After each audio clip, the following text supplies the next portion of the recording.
நானும் ஒரு காலத்துல ஒண்ணுக்கும் லாய்க்கு இல்லாத உதவாக்கரையா தான் இருந்தேன். அப்ப எங்க அப்பா சொல்லுவார், பரம்பரை சொத்துல உட்காந்து சாப்பிடுறோம் பிள்ளை இல்லடா, சொந்த கால உழைச்சு சம்பாதிக்கணும். சம்பாதிக்க கூட பெருசு இல்ல, 4 பேர் பேசும்படியா வாழணும்னு. அவர் சொன்ன அந்த வார்த்தை தான் எனக்கு உழைப்ப கத்து கொடுத்தது.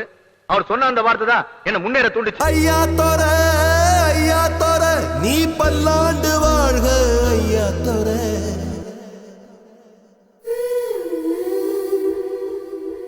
கண்ணா